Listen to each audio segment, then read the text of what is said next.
चलिए आज के वीडियो लेक्चर में स्टार्ट करेंगे। क्लास 9 के हमारे 3 क्वेश्चन सर्कल चैप्टर के रह गए थे। एक्सरसाइज 9.3 ये वाली एक्सरसाइज का 10, 11, 12 क्वेश्चन रह गया था। हम स्टार्ट कर रहे हैं क्वेश्चन नंबर 10। ध्यान से देखिए, क्वेश्चन नंबर 10 में आपको यहाँ पर ये बोला गया है, पढ़ देता हूं मैं आपको, एक एक वर्ड समझिएगा। इफ द सर्कल्स, क्या लिखा हुआ है? Circles. What do mean by circles? मतलब एक से ज्यादा है, हो सकता है दो, तीनों, आई डोंट नो। आगे पढ़ते हैं। If the circles are drawn taking two sides of a triangle as a diameter, तो ट्रायंगल की दो साइड्स को क्या लेना है आप लोगों को? डायमीटर बनाना है। तो हमने ट्रायंगल लिया ए बी और इसकी दो साइड ली, ए बी और एसी को डायमीटर लेकर के हमने दो सर्कल बनाए, बना लिए सर्कल। आगे पढ़िए। as a diameter, prove that the point of intersection of these circles lie on the third side. तो आपका पहला पॉइंट जो, अच्छा, दो सर्कल के इंटरसेक्शन के कितने पॉइंट मिलेंगे आपको? दो पॉइंट, एक ये वाला पॉइंट और एक, तो इसमें से एक तो क्या हो गया? ट्रायंगल के क्या हो गया? वर्टेक्स हो गया। पर जो दूसरा इंटरसेक्शन पॉइंट है वो तीसरी साइड के ऊपर होगा। क्या प्रूव करना है? जो तीसरा वर्टेक्स है वो कहां होगा बेटे? Third side of the triangle, triangle की तीसरी साइड पे होगा। तो गिवन क्या है आपके पास? सबसे पहले अगर देखा जाए तो AB is a diameter of circle C1। C1 circle का क्या है? डायमीटर। एंड AC क्या है? Is a diameter of circle C2। C2 circle का क्या है? डायमीटर है। हमारा सर्कल C2 हो गया, है ना। इंटरसेक्शन पॉइंट्स क्या होंगे? A और D। क्या नाम दे दूंगा मैं इसको? A और D। प्रूफ क्या करना है आपको? ये जो D पॉइंट है, D लाई ऑन BC। कहां पर लाई करता है? इसका मतलब क्या होगा? BDC is a line. क्या होगा? और BDC इज अ लाइन। और angle 1 plus angle 2 is equal to 180। यहां पर अच्छा, इसके लिए अपन इसको ज्वाइन करेंगे A से D को, और आपको प्रूव करना होगा ये वाला एंगल 1 और ये वाला एंगल 2। एंगल 1 और 2 दोनों क्या है? का सम क्या है? 180 डिग्री। इनमें ये प्रूव कर दिया, मतलब वो क्या हो जाएगी? लाइन। और लाइन हो गया, इसका मतलब क्या हो गया? डी लाई करता है BC पर। तो हम एंगल 1 और 2 को 180 कैसे बताएंगे? इनका सम 180 कैसे बताएंगे?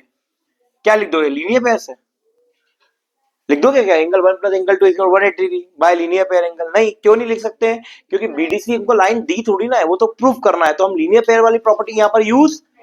इसके अलावा एक प्रॉपर्टी और आती है जो लास्ट वीडियो में मैंने आपको बताई थी, the angle of semi circle is.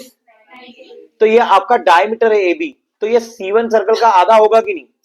तो आधे का ये वाला पोर्शन कहां एंगल बना रहा है? सर्कल पे। ये सर्कल की बाउंड्री दिख रही है, इस पे D पे बना रहा है एंगल, तो ये एंगल 190 होगा। तो क्या लिखेंगे? We know that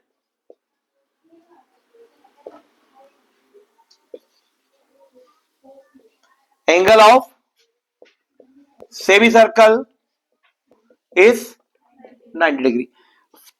therefore for circle C1 की बात करें, किसकी बात करें? C1 की, तो एंगल 1 क्या होगा? एंड फॉर किस एंगल की बात करें? फॉर किस सर्कल की बात करें? तो एंगल 2 कितना होगा? This is your equation 1, this is your equation होगा। ये इधर से एंगल 190 और ये सर्कल है, ये डायमीटर है। तो डायमीटर के एंड, मतलब ये डायमीटर जो है हमारा सेमी सर्कल बनाता है, तो सेमी सर्कल के एंगल क्या हो गया? ये 90 डिग्री। सेमी सर्कल का एंगल 90 होता है ना बेटे। तो देखो ना, ये सर्कल की बाउंड्री के ऊपर ही तो बन रहा है ये वाला एंगल, तो एंगल 2 भी क्या होगा? 90। अब हम क्या करेंगे? बहुत simple, equation number 1 plus equation number 2, तो क्या हो जाएगा? एंगल 1 प्लस एंगल 2, 90 प्लस 90 क्या हो गया? 180, है ना। तो ये 180 हो गया। देयरफॉर यहां पे लिखो but this are linear pair angle, है ना। देखो 1 और 2 का सम 180 आया, no doubt, but this are क्या हो गए? क्यों हो गए? क्योंकि एडजेसेंट एंगल है, और दो एडजेसेंट एंगल का सम अगर 180 होता है तो वो क्या कहलाते हैं? Linear pair. और ये लीनियर पेयर एंगल्स है, सो BDC क्या होगी हमारी? BDC is a line. और we can say D lie on BC, hence आपको समझ में आया होगा, आई होप। क्लियर? कोई डाउट? तो ये था आपका क्वेश्चन नंबर 10।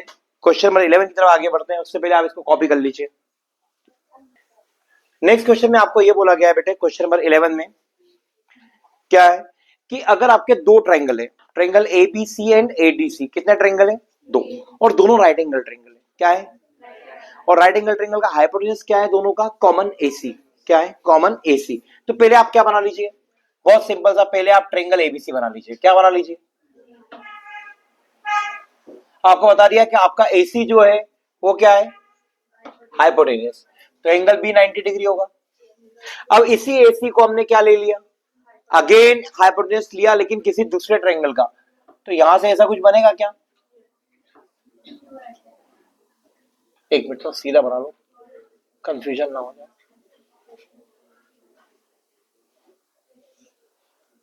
दिख रहा है ये? इसको नाम दिया डी। तो गिवन में हमारे पास क्या है बेटे?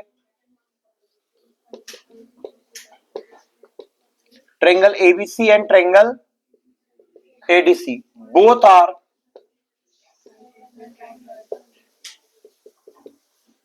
right angled triangle with common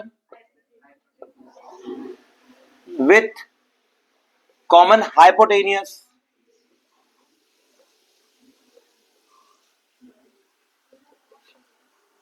AC। Therefore हमारा एंगल B क्या हो जाएगा और एंगल D क्या हो जाएगा? प्रूफ क्या करना है आपको?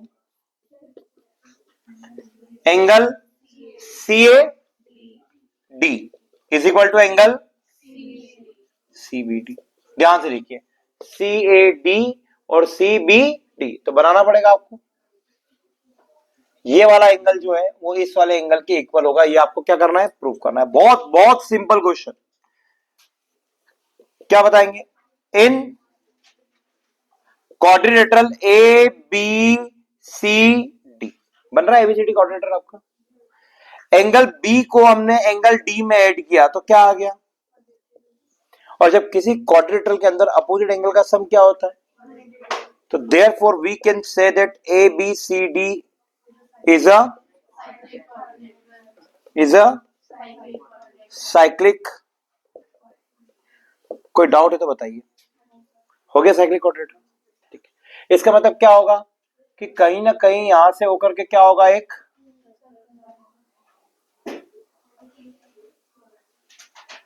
बनेगा ऐसा सर्कल। ठीक। नाउ जो प्रूव कर रहा था हो गया। अगर इसको ये वाली आर्क लेते हैं तो ये एंगल इसके क्या होगा? बस लिखना है आपको, angle in the same segment. तो now we can say that, या we know that angles in a same segment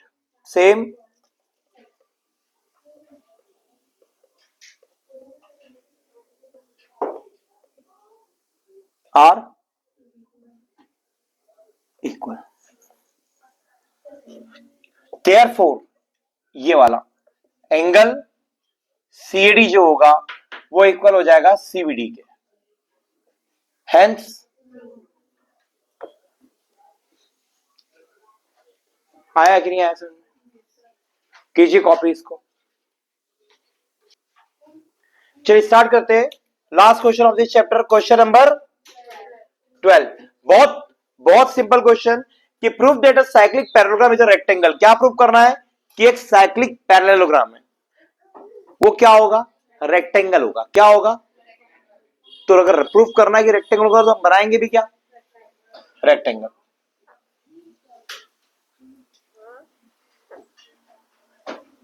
देखिएगा ध्यान से, ये ए बी सी और डी। अभी आपको ये नहीं दिया है कि ये रेक्टेंगल है, क्या दिया है ये आपको? पैरेललोग्राम है। क्या है ये? वो भी कौन सा? A B C D is a cyclic parallelogram. Therefore हमारे पास बहुत सारी चीजें हो गई। अब क्या हो गया? साइक्लिक पैरेललोग्राम है तो पैरेललोग्राम के अपोजिट एंगल्स क्या होते हैं? हो गया इक्वेशन नंबर 1, है ना? अभी एक काम छोड़ दो, इतना लिखो गिवन में, आप सॉल्व हो जाएगा नहीं तो। प्रूफ क्या करना है आपको, एबीसीडी इज अ रेक्टेंगल। बहुत बहुत इजी, 2 लाइन में काम हो जाएगा आपका। क्या लिखेंगे, since ABCD is a cyclic parallelogram, तो देयरफॉर 2 चीजें होंगी, एंगल ए जो है वो एंगल सी के क्या होगा, क्यों, क्योंकि वो क्या है, पैरेललोग्राम, और पैरेललोग्राम के अपोजिट साइड्स क्या होती है, अपोजिट एंगल्स क्या होते हैं, इक्वल। एंड साइक्लिक होने के कारण अपोजिट एंगल का सम कितना होता है, 180। कितना होता है, इज इक्वल टू, हमने क्या एज्यूम कर लिया, x कर लिया, तो इसकी जगह भी आप x डालेंगे, इसकी जगह भी आप x डालेंगे, तो 180 आएगा कि नहीं आएगा, तो 2x की वैल्यू क्या आ जाएगी, 2x की वैल्यू आएगी 180, और फिर कट कर जाएंगे तो x की वैल्यू क्या आ जाएगी, तो देयरफॉर एंगल ए और एंगल सी दोनों क्या हो गए बेटे, 90 डिग्री। और जब किसी पैरेललोग्राम में एक एंगल 90 डिग्री हो जाता है तो वो क्या होता है, रेक्टेंगल। क्या होता है, रेक्टेंगल। अब लिखेंगे कि since in parallelogram ABCD angle A is equal to 90 degree, therefore ABCD क्या हो जाएगा, एबीसीडी इज अ रेक्टेंगल। ये पहले मैं बता चुका हूं, क्वाड्रेटिकल चैप्टर्स के अंदर हमने पढ़ा था कि कोई भी कोई भी पैरेललोग्राम रेक्टेंगल कब होता है, जब उसका एक एंगल क्या हो। बोले सर रेक्टेंगल में चारों एंगल 90 होते हैं, आप एक ही बता रहे हो। अरे तो कोई दिक्कत नहीं है, अगर एक एंगल में 90 बताया तो पैरेललोग्राम में अपोजिट ये भी क्या होगा, और इन दोनों का सम क्या होगा, कोएफिशिएंट से 180, तो 180 में से अगर एक 90 को माइनस कर दिया तो ये भी क्या होगा, और अपोजिट एंगल से ये भी क्या होगा, मतलब चारों 90 आ जाएंगे। तो आपको एक ही को 90 बताना है कि किसी पैरेललोग्राम में अगर एक एंगल 90 है तो वो क्या कहलाएगा, रेक्टेंगल। क्या कहलाएगा, यही आपको प्रूव करना था। इसी के साथ हेंस प्रूव्ड, और आपका chapter number circle 9, chapter of the class 9 complete होता है। अगर आपके कोई डाउट्स होते हैं तो आप कमेंट कीजिए, आपको उसका सोल्यूशन अगले वीडियो में मिल जाएगा। Okay bye.